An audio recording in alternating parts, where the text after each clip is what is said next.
한동훈이가 오늘 당대표직에서 물러난다는 기자회견을 할 거라고 하는 보도들이 있었는데 실제 할지 안 할지는 지켜봐야 되겠습니다. 이 자가 정상적인 자가 아니잖아요.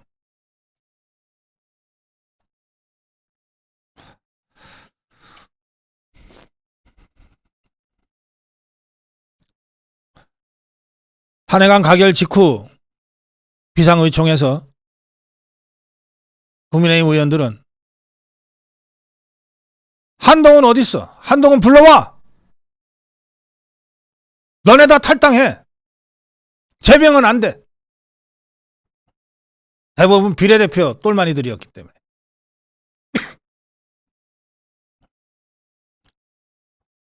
5시부터 비상의총이 열렸는데 1시간 45분이나 지나서야 한동훈이가 나타났어요.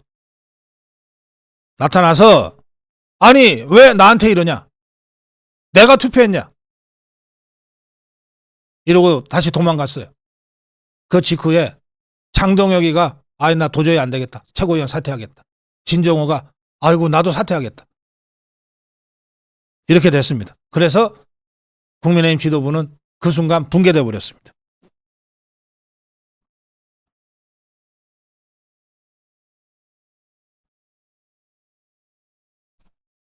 권영진은 페북에 이렇게 썼습니다. 탄핵에 앞장선 배신자 한동훈은 더 이상 우리 당 대표가 아니다. 이상희 의원은 이렇게 썼습니다. 한동훈의 말이 귓가를 떠나지 않았다. 절망했다. 그런 이기주의자와 함께할 수 없다. 특히 한동훈이 비상의총에서 아니 내가 투표한 거냐? 왜 나한테 이러냐? 라고 하는 발언을 듣고 야 저거 사이코패스 아니냐? 라고 하는 이야기가 의원들 사이에서 터져 나왔다고 합니다. 여당의 전국위 의장 이헌승 의원입니다. 전국위 의장은 전국위 의장으로서 비대위 설치를 위한 절차를 지체 없이 진행하겠다고 밝혔습니다. 탄핵안이 통과되면서 우리 당 선출직 최고위원 5명이 모두 사퇴했고 당 지도부가 붕괴됐다. 엄중한 시기인 만큼 당헌에 따라 하루속히 비대위가 출범해야 한다는 목소리가 높다. 바로 출범시키겠다. 한동훈이가 아직 대표직 사퇴를 안 하고 버티는 이유는 딱 하나입니다.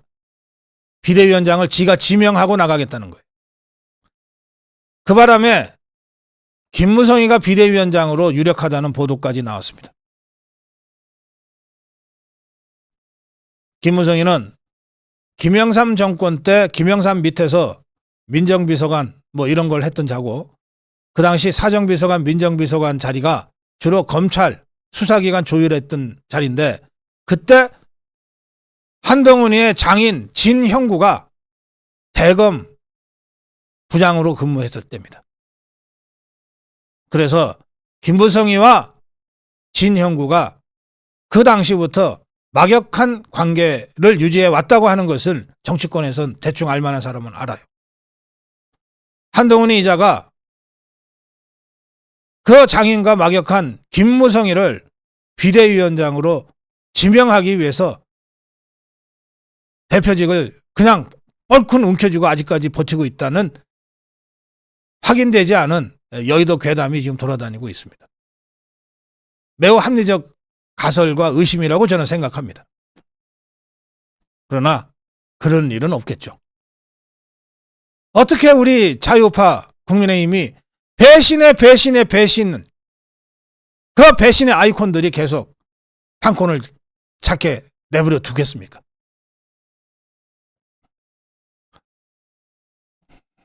오늘 칼럼에서 제가 몇 가지 말씀을 드립니다.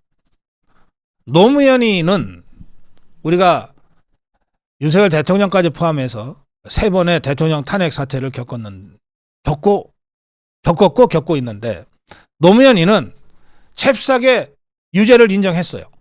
다만 선처를 좀 해주세요라고 읍소 전략을 펴서 선처를 받아서 대통령직에 복귀했습니다. 복귀하자마자 역풍을 불러내서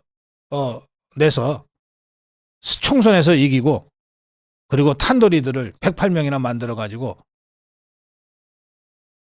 국정을 함부로 휘저었어요. 박근혜 대통령은 의지가 먼저 꺾이는 바람에 무기력하게 대응을 제대로 하지 못했어요. 그래서 유죄받고 탄핵당하고 감옥에 갔어요. 그 바람에 우리 자유파 보수가 완전히 괴멸돼 버렸어요. 노무현의 길과 박근혜의 길은 그렇게 달랐습니다. 지금 윤석열 대통령 무죄를 주장하면서 강력하게 투쟁하겠다고 하고 있습니다. 이것은 노무현과도 다르고 박근혜 대통령과도 다른 길입니다. 노무현은 잽싸게 유죄를 인정하고 납작 엎드려서 선처를 받아서 복귀했지만 윤석열 대통령은 나는 죄가 없다. 대통령으로서의 통치권을 행사했을 뿐이다. 당당하게 맞서 싸우겠다. 국민과 함께 싸우겠다고 선언했습니다. 무기력했던 박근혜 대통령과도 다르고 잽싸게 납작 엎드려서 대통령에 복귀한 노무현과도 완전히 다른 길을 윤석열 대통령은 가겠다는 겁니다.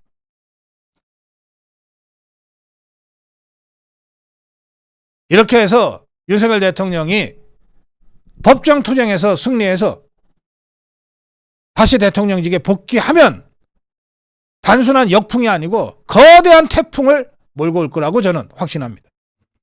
한국 정치를 완전히 갈아엎는 종북주사파를 원천적으로 처단하는 그런 거대한 태풍을 윤석열 대통령이 만들어 올 거라고 생각합니다. 이걸 하기 위해서는 우리 광화문 태극기 애국 세력과 자유파 유튜브들이 함께 싸워야 합니다.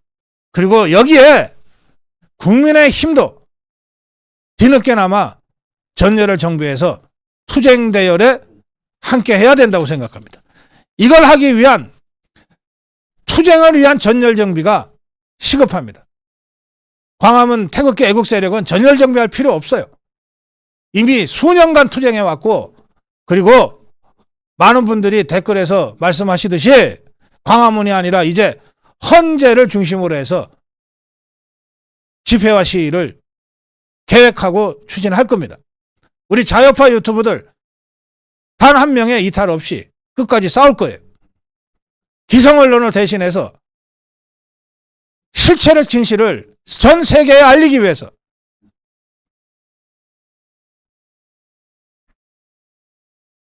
불태전의 용기로 투쟁해 나갈 겁니다. 이제 국민의힘만 한동훈 배신자 일당을 척결하고 싸울 수 있는 최소한의 정비만 된다면 얼마든지 저 종북주사파들과 맞짱 떠서 싸울 수 있습니다. 그걸 위한 첫 번째 단계가 비대위 구성을 하고 비대위원장을 제대로 된 사람으로 선임하는 겁니다. 저는 비대위원장 특정인을 제가 추천하지 않겠습니다. 단 누가 됐건 이 비대위원장은 세 가지 요건을 갖춰야 한다. 세 가지 요건을 갖춰야 한다. 첫째, 대통령과 함께 내란죄 누명을 벗고 헌법재판소의 탄핵 심판에서 승리하기 위해서 투쟁할 수 있는 사람, 투쟁할 의지가 있는 사람이 비대위원장이 돼야 한다. 둘째, 광화문 태극기 애국 세력을 구글하고 비난하지 않고 함께 투쟁할 동지로 받아들이고 함께 손잡고 싸울 수 있는 사람이 비대위원장이 돼야 한다. 셋째, 어떠한 기성 언론도 제대로 보도해주지 않고 있는 이 상황에서 유일하게 대통령의 메시지를 전하고 자유우파 국민의힘의 제대로 된 메시지를 전할 수 있는 우리 자유우파 유튜브들과 함께 할 수 있는 그런 사람을 비대위원장으로 세워야 한다. 세 가지 요건입니다. 대통령과 함께 싸울 사람, 광화문 태극기 애국 세력과 함께 싸울 사람, 그리고 우리 자유파 유튜브와 함께 손잡고 싸울 수 있는 사람을 국민의힘 비대위원장으로 선임하는 것이 우리 자유파가 전열을 재정비하는 첫 번째 출발점이 된다. 그게 누구든 상관없다. 그 기준에 맞춰서 국민의힘이 비대위원장을 제대로 선임할 것을 강력하게 촉구합니다. 네, 고성국 칼럼이었습니다.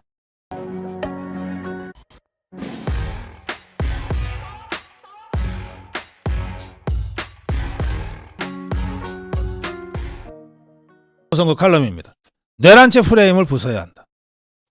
이 황두영 칼럼에서 아주 절절하게 주장한 바로 그겁니다.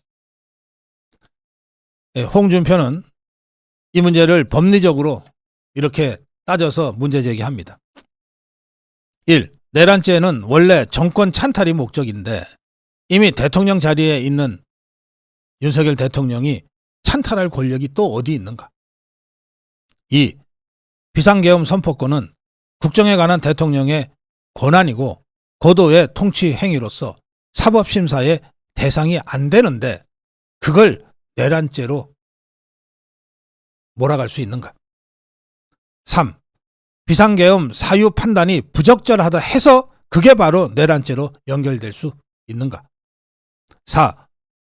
야당의 20여 회에 걸친 국무위원 탄핵 소추로 국정이 마비되고 심지어 자기를 수사한 검사도 탄핵하는 것은 입법 폭력으로 국헌문란 행위에 해당되는 것이 아닌가? 5. 검, 경, 공수처가 경쟁적으로 수사에 나서는 것은 저무는 권력에 대한 하이에나 같은 비열한 짓이 아닌가? 6. 국민 여론을 탄핵으로 몰아가기 위해 문재인의 적폐청산 프레임처럼 야당이 내란죄 프레임을 씌우는 것은 아닌가? 최종 판단은 수사기관에 있는 게 아니라 헌재와 대법원에 달려있다. 자, 내란죄 프레임을 깨부숩시다. 그러려면 지금 윤석열 대통령에게 누명을 덮어씌우고 있는 저 종북주사파들의 주장이 그들의 주장대로라면 이게 얼마나 허접한 것인지를 제가 지금부터 반어적으로 설명을 드리겠습니다. 종북주사파의 주장, 또 그것에 편성한 기성 언론들의 주장에 따르면 윤석열 대통령이 내란을 했다는 거거든요. 그러면 윤석열 대통령이 내란을 어떻게 했냐? 자, 윤석열 대통령은 이렇게 내란을 했다는 거예요. 정기국회가 막바지 예산심의 기간에 있어서 모든 국회의원이 자기 지역구 예산 때문에라도 다 국회에 모여있는 바로 그때를 택했다는 거예요. 내란을 그때를 택해서 내란을 일으켰다. 그 국회의원들이 전부 다 국회와 국회 근처에 모여있는 평일 밤 10시 반을 택해서 내란을 일으켰다는 거예요. 그런데 내란을 어떻게 일으켰냐면 나 내란할게 하고 방송을 통해서 전 국민과 국회의원들과 전 세계에 알리고서 내란을 일으켰다는 거예요. 다 알려서 한동훈이가 이재명이가 야 이거 내란 막아야 돼 빨리 국회로 모여 막 긴급 연락을 해서 국회의원들이 다 모이게 해놓고 나서 늦지막히 1시간이나 지나서야 국회를 장악하기 위해서 군대를 무려 280명이나 국회에 보냈다는 거예요. 그 넓은 국회를 그리고 본회의장에 다 들어가 있고 그 이재명이야 한동훈이의 선동에 따라서 이미 수천 명의 시민들이 국회 밖에 모여있는 그 상황에서 그 국회를 그 수천 명의 군중을 진압하고 국회를 봉쇄하기 위해서 280명이나 되는 군대를 국회로 보내서 내란을 했다는 거예요. 그런데 그 군인들한테 심지어 빈총을 들려서 보냈다는 거예요. 실탄 착용도 하지 말고 보냈다는 거예요. 그리고 딱 지시 하나를 했다는 거예요. 절대 시민들 다치게 하지 말라고 지시하고 진압을 하러 보냈다는 거예요. 그렇게 내란을 일으켜놨다가 국회의원들이 모여가지고 바로 계엄 해제 결의를 하자 바로 철수를 시켰다는 거예요. 이게 종북주사파들이 얘기하는 내란 사건의 전모예요.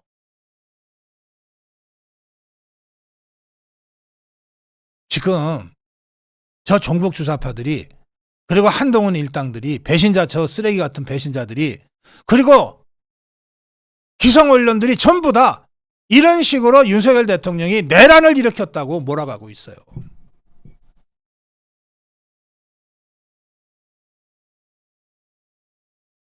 이게 무슨 걸리버 여행기에 나오는 소인국에서 벌어진 일입니까?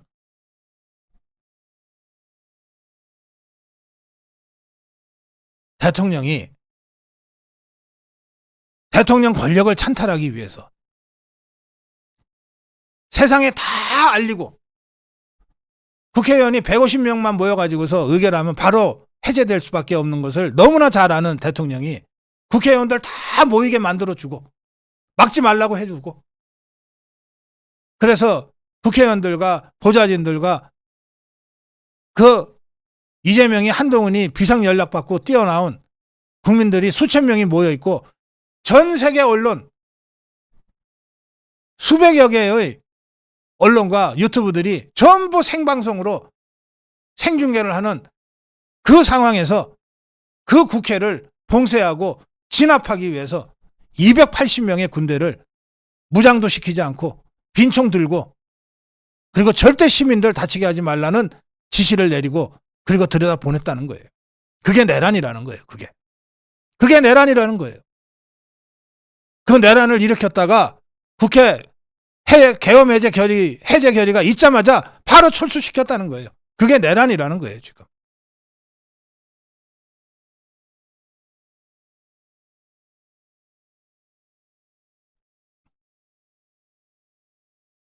자,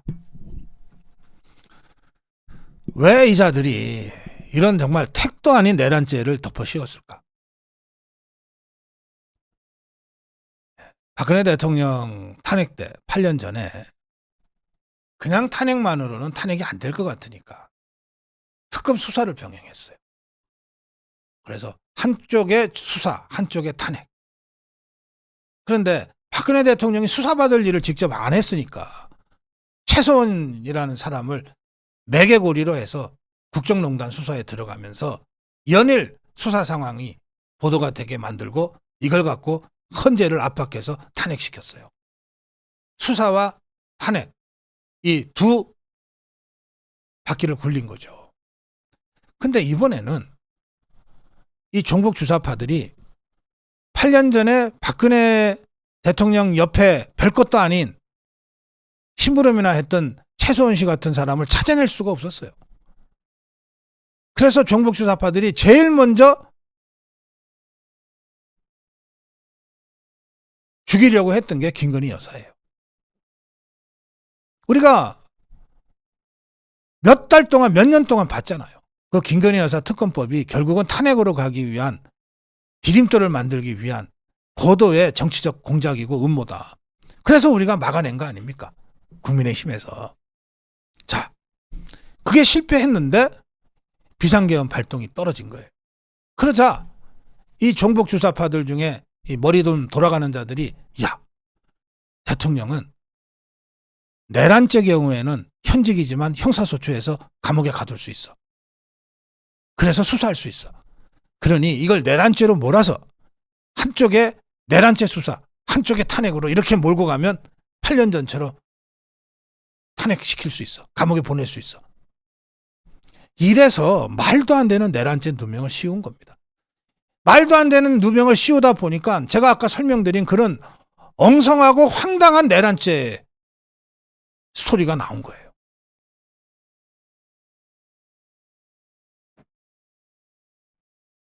저는 이 내란죄 프레임을 완전히 박살내야 된다고 생각합니다.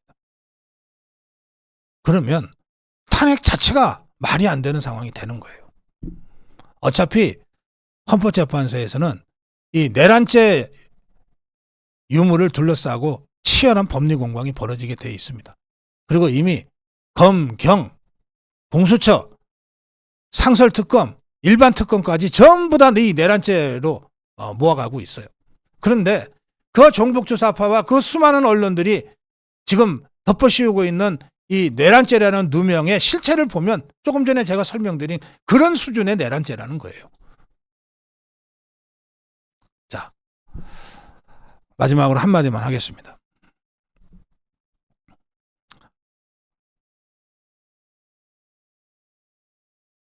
로마는 전쟁을 하고 이기고 들어오면 개선 장군들이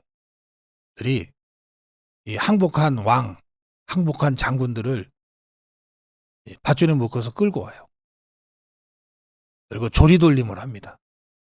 창피를 단단하게 줘서 더 이상 저항할 의지를 갖지 못하게끔 꺾어버리고 노예로 만들어요. 그게 이제 서양의 아주 잔혹한 방식이죠. 실제로 로마 제국은 그래서 역사상 최강의 제국 건설을 했고 1000년을 유지할 수 있었는지 모르겠어요. 그런데 이 동양의 이 전통은 좀 다릅니다. 아주 간악하기로 유명한 이 조조도 항복한 장수에게 모욕을 주지 않았어요. 참수를 할 망정 모욕은 주지 마라. 이게 동양의 오랜 전통이고 문화입니다.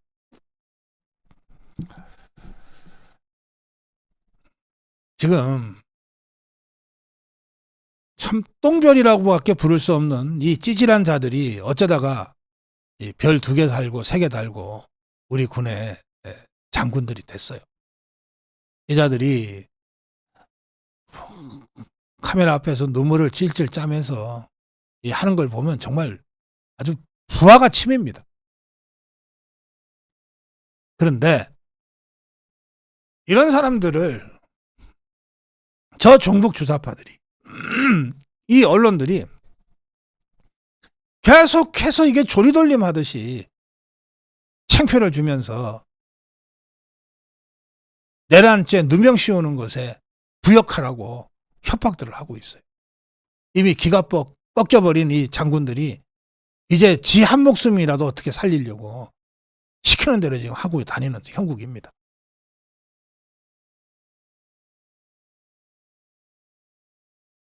물론 당당하게 버티는 정치 지도자들도 있고 당당하게 버티는 장군들도 있어요.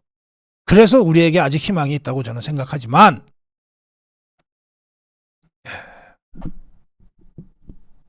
더 이상 제가 자유민주당 입장문도 전해드렸고 황대영 칼럼도 전해드렸어요. 또 권순할 주필의 칼럼도 제가 전해드렸어요.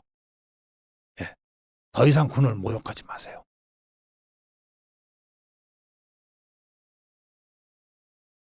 그리고 정말 말도 안 되는 이 내란죄로 어떻게 엮어서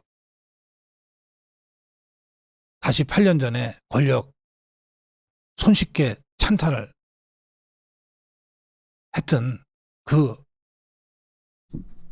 미몽에 빠져서 허우적거리지 마세요. 거대한 역풍이 불고 있습니다. 이미 그 역풍이 시작됐어요. 언론도 정신 차리세요. 그 역풍이 태풍이 되는 순간 언론이라고 살아남지 못합니다. 분명히 경고합니다. 윤석열 대통령은 헌재 법정 투쟁을 통해서 당당하게 다시 대통령직에 복귀할 것이고 이 과정에서 종북 주사파들이 자행하고 거기에 부역한 수많은 언론들이 국민의 심판을 역사의 응징을 받게 될 것입니다. 지금이라도 다시 돌아보고 최소한의 역할을 하세요. 정신들 차리세요.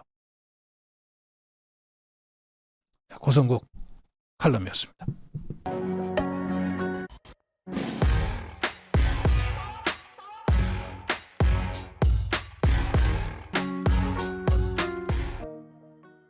네, 저 정북 주사파들이 윤석열 대통령을 내란죄로 누명을 씌워서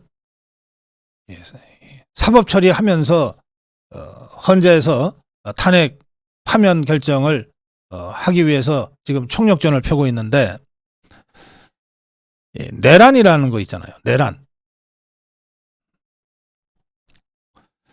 이 내란죄의 용어는 이렇습니다. 국가의 정치적 기본 제도 및 조직을 불법적으로 파괴, 변혁할 목적으로 대규모의 폭동을 일으키는 상태입니다. 그러니까 국헌을 문란할 목적으로 대규모 폭동을 일으킬 때만 우리가 내란이라고 부릅니다. 위키백과에는 내전을 이렇게 설명합니다.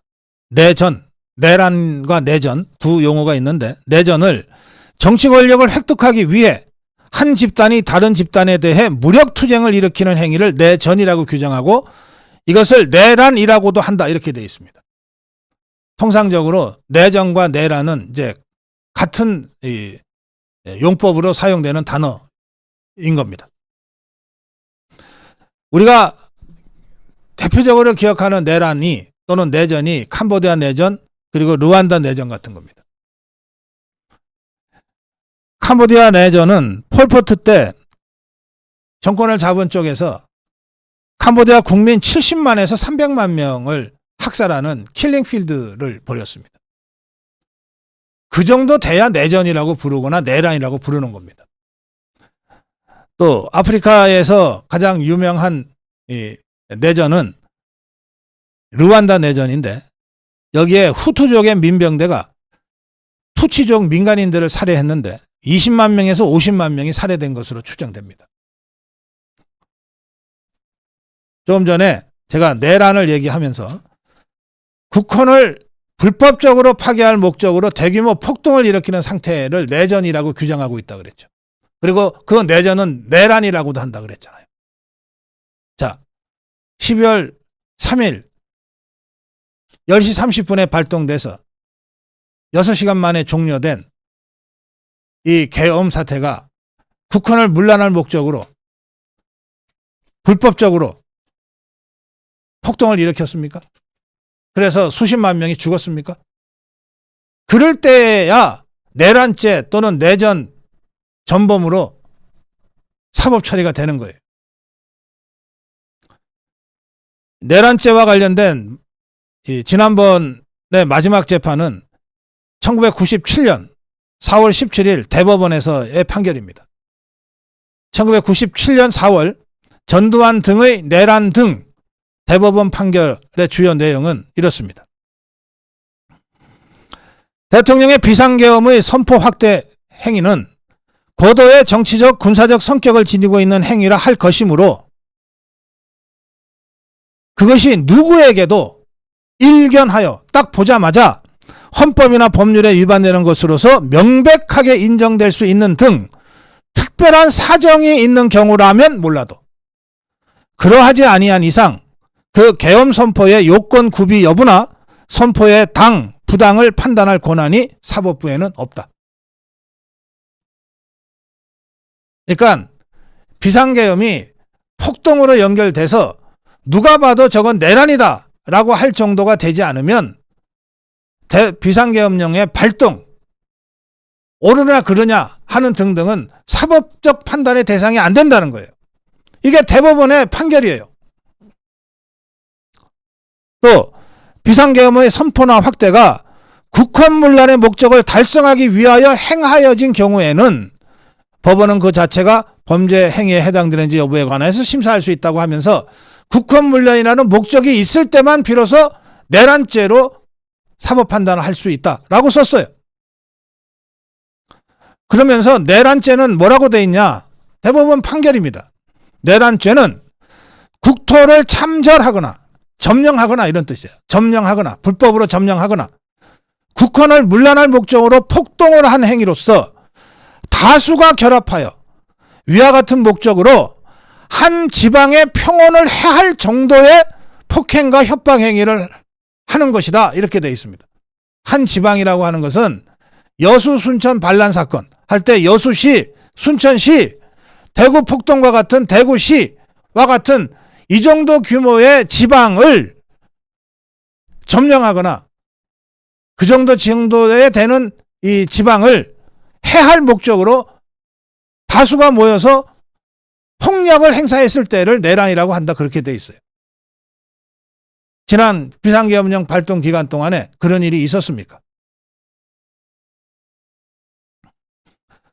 또 국가기관 권능 행사를 불가능하게 한다는 의미는 어떤 의미냐 하면 그 기관을 제도적으로 영구히 폐지하는 경우만을 가리키는 것은 아니고, 그러니까 국회를 없앴다 뿐만 아니라 상당 기간 사실상 기능을 제대로 할 수 없게 만드는 것도 포함한다, 이렇게 돼 있어요.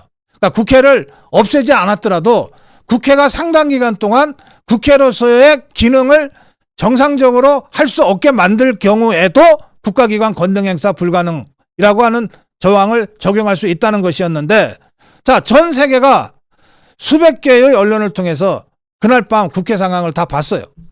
대한민국 국회가 정상적으로 작동 안 됐습니까? 본회의장에 국회의 의사결정 과정이 정상적으로 진행이 안 됐습니까?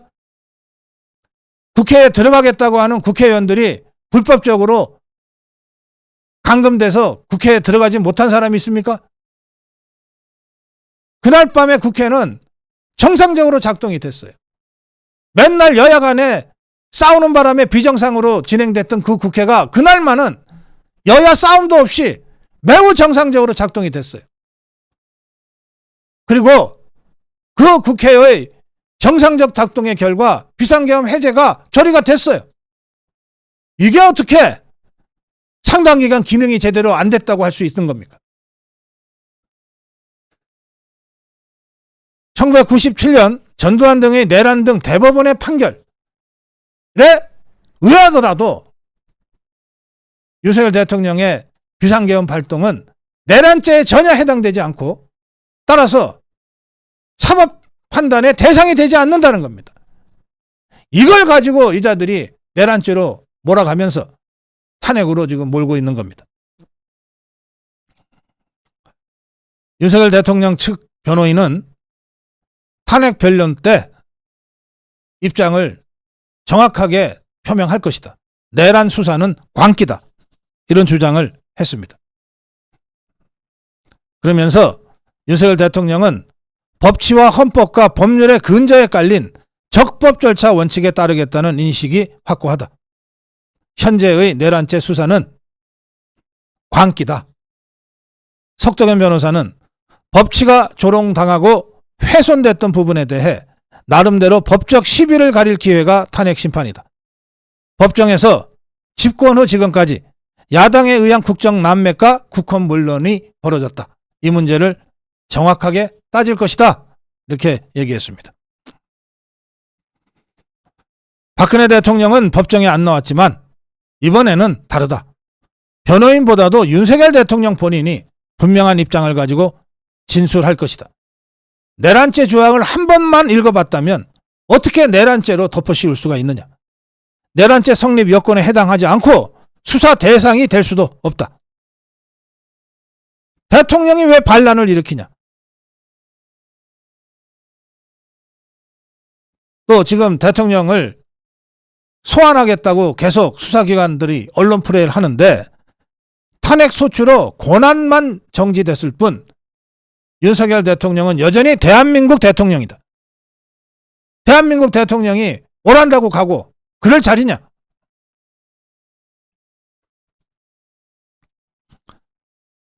석동현 변호사는 특히 적법 절차 원리를 강조했습니다. 수사도 탄핵 심판도 적법 절차에 따라 이루어져야 한다는 겁니다. 적법 절차 원리, 이것은 대표적인 우리 대한민국 헌법의 원리인데, 입법, 행정, 사법 등 모든 국가 작용은 정당한 법률을 근거로 정당한 절차에 따라 발동돼야 한다는 헌법 원리입니다. 윤석열 대통령은 법치와 법 절차를 따르겠다는 인식이 확고하고 계엄 해제조차도 그 적법 절차에 따라서 따랐다는 겁니다. 부른다고 무조건 가는 게 적법 절차가 아니라는 겁니다.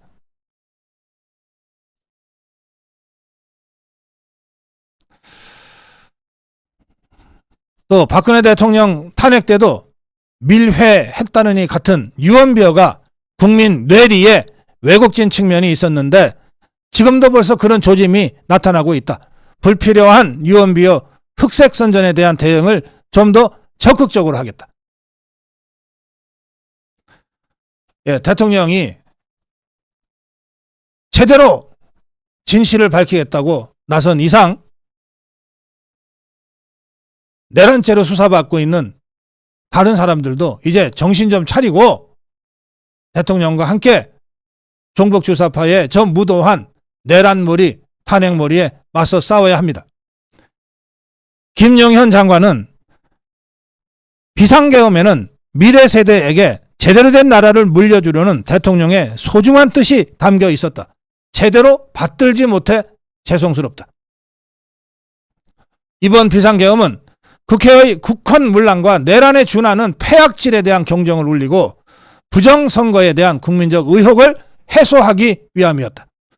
또 우리 사회에 암약하는 반국가 세력을 척결해 미래 세대에 제대로 된 나라를 물려주려는 대통령의 소중한 뜻이 담겨 있었다. 이제부터 시작이다. 저도 끝까지 함께 싸우겠다. 네, 고성국 칼럼이었습니다.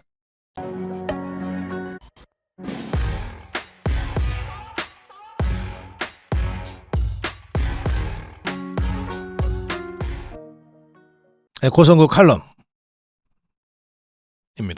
한덕수가 헌법재판관을 임명하면 안 되는 두 가지 이유가 있습니다. 권성동 원내대표는 대통령 권리 시에는 헌법재판관 임명이 가능하지만 지금과 같은 직무정지 시에는 헌법재판관 임명은 불가능하다. 현재 국회에서 대통령 탄핵소추안이 본회의를 통과해서 헌법재판소에 계류 중인데 이 상황에서 만약에 국회가 헌법재판관을 추천한다면 이것은 국회가 소추인, 말하자면 검사의 역할을 하면서 동시에 국회가 소추한 헌법재판을 심판하는 판사를 국회가 추천해서 임명하는 것이 되므로 검사가 판사를 임명하는 꼴이 된다. 이것은 재판 주체의 소추의 지위와 재판 주체의 분리 원칙을 위배하는 행위가 된다. 이렇게 주장했습니다. 이 소추와 재판의 분리 원칙이 매우 중요한데 뭐 너무나 간단한 것 아닙니까? 검사가 자기가 다루는 사건, 자기가 기소한 사건의 판결을 내릴 판사를 검사가 임명한다. 이게 말이 되냐 말이에요. 이건 상권 분립이 완전히 무너지는 거 아닙니까? 그러니까 이미 대통령 탄핵 소추가 시작이 됐어요. 이미 헌법재판소에 의해서 시작이 됐어요. 그러면 이 대통령 탄핵 심판의 소추는 국회가 한단 말이에요. 법사위원장이 소추위원장이에요. 그런데 이 검사에 해당되는 국회가 심판을 할 헌법재판관을 재판이 시작된 후에 2명을, 그것도 좌파 재판관을 2명을 추천해서 임명을 시키려고 한다는 거 아닙니까? 이게 검사가 판사 임명하겠다는 거하고 뭐가 다른 것이냐, 이런 얘기입니다.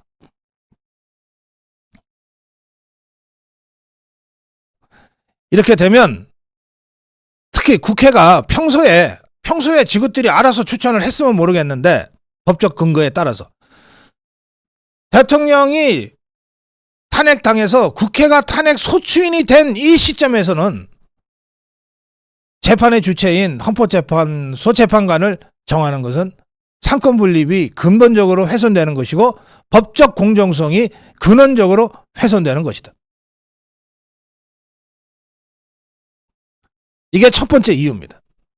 한덕수 총리가 헌법재판관, 좌파 재판관이 국회 추천을 통해서 와도 이거 임명하면 상권 분립이 무너지고 이거 임명하면 법적 공정성이 훼손되고 이거 임명하면 헌법의 원리, 소추인의 지위와 재판 주체의 지위가 분리되어야 한다고 하는 가장 근원적인 헌법 원리가 훼손된다는 거예요.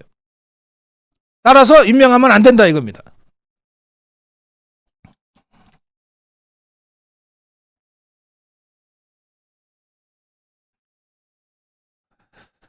그다음에 두 번째는 아무리 대통령의 권한을 대행하는 권한 대행이라 하더라도 최소한의 행정 절차만 해야 되지, 대통령이 아직 현직 대통령으로 있는 상태에서 일시적인 직무정지 상태를 이용해서 적극적으로 행정행위를 하려고 하는 것은 직무대행의 원칙에도 어긋난다는 겁니다.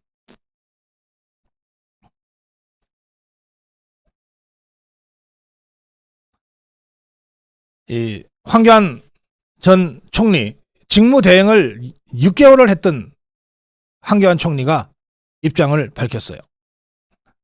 한덕수 권한대행이 헌법재판관을 임명하면 안 되는 이유. 한덕수 권한대행은 지금 헌법재판관을 임명하면 절대 안 됩니다. 2017년 제가 대통령 권한대행이었던 시절의 예를 들어 말씀드리겠습니다. 2017년 3월 10일 헌법재판소에서 박근혜 대통령 탄핵이 인용됐습니다. 그런데 그 이전인 2017년 1월 31일 박한철 헌법재판소장이 퇴임함으로 인해 헌재 재판관 공석이 생겼으나 당시 대통령 권한대행이었던 저는 새로운 헌법재판관을 임명하지 않았습니다. 왜냐하면 당시는 헌법재판소에서 탄핵을 심리 중인 상태였기 때문입니다. 탄핵이 인용되기 전까지는 헌법재판관을 새롭게 임명하는 것은 절대 안 되는 일입니다. 이미 심리 중이었기 때문에. 2017년 3월 10일 헌재에서 박근혜 대통령 탄핵이 인용된 후 3월 29일 대법원장 추천 몫의 헌법재판관을 제가 임명했습니다. 다시 말해 대통령 권한대행의 헌법재판관 임명은 헌법재판소가 최종적으로 대통령 탄핵을 인용해서 대통령을 파면한 이후에나 가능한 것입니다. 이는 국정의 정상적 운영을 위한 절차입니다. 탄핵이 인용도 되기 전에 헌법재판소에서 심리적인 상태에서 대통령 권한대행이 그 재판을 다룰 헌법재판관을 임명하면 절대 안 됩니다. 저도 그랬듯이 한덕수 권한대행도 그렇게 하실 줄 믿습니다. 자, 그런가 하면 이 두 가지 이유입니다. 검사가 판사를 임명하는 이런 상권분립의 근원적 훼손 때문에 탄핵 소추가 이미 시작된 시점에서는 추가로 국회가 추천하는 헌법재판관은 안 된다는 거예요. 대통령이 추천하는 몫이나 대법원장이 추천하는 몫은 괜찮아요. 그런데 탄핵 심판은 국회가 탄핵 소추 검사이기 때문에 이 국회가 추천하는 사람은 좋다 싫다를 떠나서 안 된다는 거예요. 검사가 판사를 임명하는 꼴이 되니까. 이게 첫 번째 이유고, 두 번째는 권한대행은 소극적 행정에 그쳐야지 대통령이 파면되기도 전에 새롭게 헌법재판관을 임명하면 안 된다는 거예요. 이게 황교안 권한대행의 자신의 경험이고 주장입니다. 거기에 더해서 한 가지 더. 지금 더불어민주당이 추천한 마은혁이라는 자는 뭐 탄핵 심판 여부를 떠나서 아예 판사 자격이 없는 자다라고 하는 문제 제기가 나오고 있습니다. 이거요, 동아일보가 최근에 쓴 게 아니에요. 이런 줄 모르고 15년 전에 쓴 기사입니다. 2009년 11월에 동아일보 기사입니다. 15년 전에 쓴 동아일보 기사에 마은혁에 대해서, 이번에 헌법재판관으로 더불어민주당이 추천한 둘 중에 하나인데 마은혁에 대해서 이렇게 썼습니다. 마은혁 판사는 사회주의 혁명조직 핵심 멤버였다. 이 마은혁이가 그 당시에 국회 폭력 사태로 기소된 민노당 관계자 12명을 공소 기각 판결을 내렸고, 노회찬이 운영하는 좌파단체의 출판기념회 후원 모임에 참석해서 후원금을 냈다는 것 때문에 당시에 물의를 이미 빚었는데, 이 마은혁이는 그 이전에 87년에 인민노련 핵심 멤버였던 것이 밝혀졌어요. 인민노련은 뭐냐? 인민노련은 인천 부천 지역 공장 근로자들을 상대로 한 사회주의 의식화 교육을 시켜왔고, 그래서 사회주의 혁명 조직의 핵심 멤버였다는 겁니다. 서울대 정치학과 81학번이었던 마은혁은 노회찬, 조승수, 지금 더불어민주당 당시의 의원이었고 지금도 의원인지 모르겠어요. 지금은 아닌 것 같은데 한번 확인해 보세요. 등과 함께 당시 인민노련의 조직원으로 활동을 했는데, 이 인민노련 조직원들은 1989년에 대거 구속됐지만 마은혁이는 그때 잘 숨어 있어가지고 잡히지 않았다고 합니다. 조승수가 이 2009년 11월 11일 이 기사 하루 전에 동아일보와 통화를 해서 당시에 국회의원이었던 조승수가 이렇게 얘기합니다. 인민노련은 지금은 아니군요. 마르크스 레닌주의를 기조로 남한에서 사회 변혁을 이루어야 한다는 뜻으로 만들어졌다. 아니 당시에 국회의원을 하던 인민노련의 활동가 조승수가 이렇게 주장해요. 그러면서 마은혁 판사는 지도부에서 이론교육과 선전 부문의 역할을 한 것으로 기억한다. 그 후에 마은혁은 인민노련이 제도권 정당으로 변신을 꾀했던 91년에 한국노동당 창당에 참여했고 진보정당 추진위원회 정책국장으로 활동했어요. 이게 다 판사되기 전의 활동입니다. 그러다가 이런 방식으로는 안 되겠다. 전부 다 하방에서 진지를 구축하라고 하는 지침이 내려온 후에 사법시험 응시를 합니다.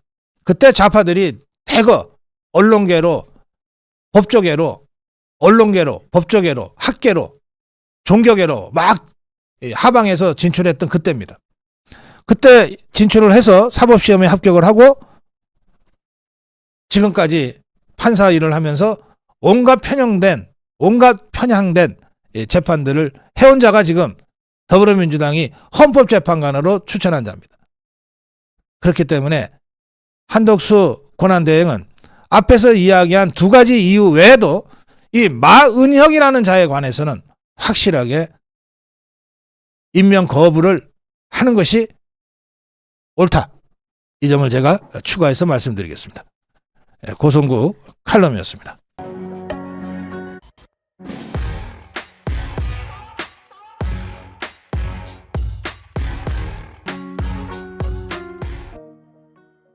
네, 고성구 칼럼입니다. 석동현 변호사가 윤석열 대통령에 대한 조력자를 자임하면서 기자들 앞에 섰습니다. 석동현 변호사의 주장은 이렇습니다. 윤석열 대통령은 당당하다. 계엄 선포가 내란에 해당되지 않는다고 확고하게 생각하고 있다. 윤석열 대통령은 내란죄에 대해서는 생각해 본 적도 없다. 도대체 국민과 전 세계에 타전될 담화를 통해서 나 내란합니다 하고 예고하고 하는 내란이 도대체 어디 있느냐.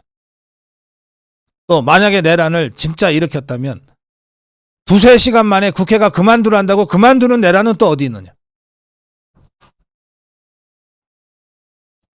비상계엄은 충격적 사안이지만 그런 헌법적 권한 행사가 필요하다고 생각할 만큼 윤석열 대통령은 지금의 한국 상황을 망국적 비상 상황으로 봤다. 국정 정상화를 위해 불가피한 조치라고 생각했다. 기본적, 상식적, 국민적 눈높이에서 내란은 전혀 당치 않다고 대통령은 지금도 생각하고 있다. 그러면서 윤석열 대통령의 심경이 드러나 있는 글 12월 12일 윤석열 대통령의 대국민 담화, 저희가 방송 때마다 틀어주고 있는 그 담화문을 기자들에게 다시 배포했습니다.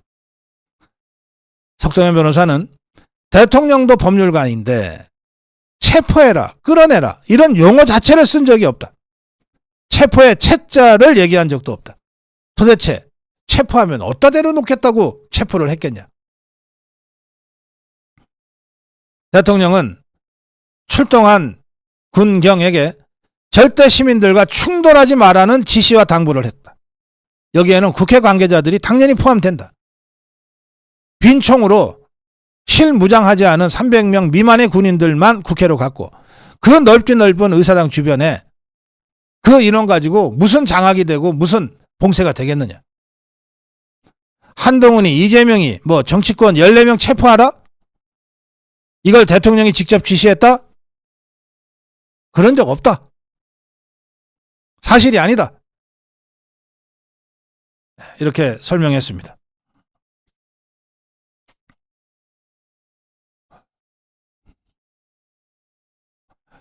예, 연합뉴스는 윤석열 대통령의 다음 카드로 직무정지 해제 가처분 신청이 있을 수 있다고 하는 기사를 냈습니다.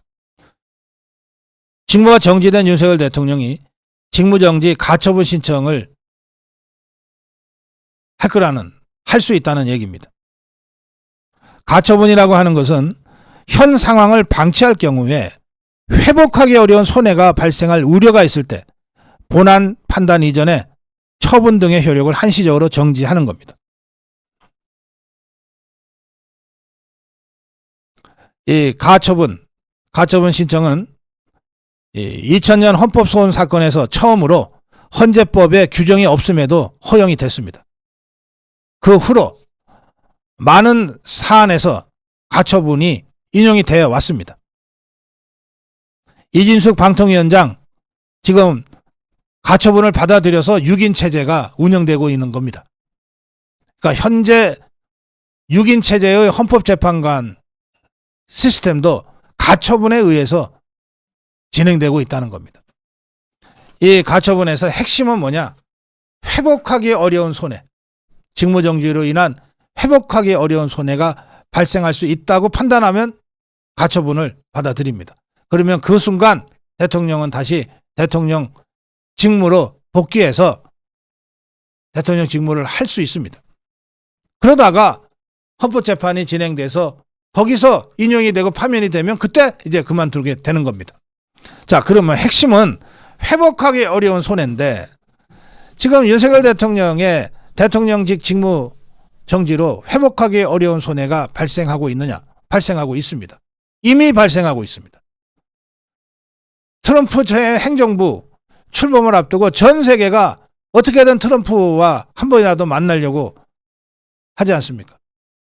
일본은 심지어 아베 전 총리의 미망인까지 보내서 외교를 하잖아요.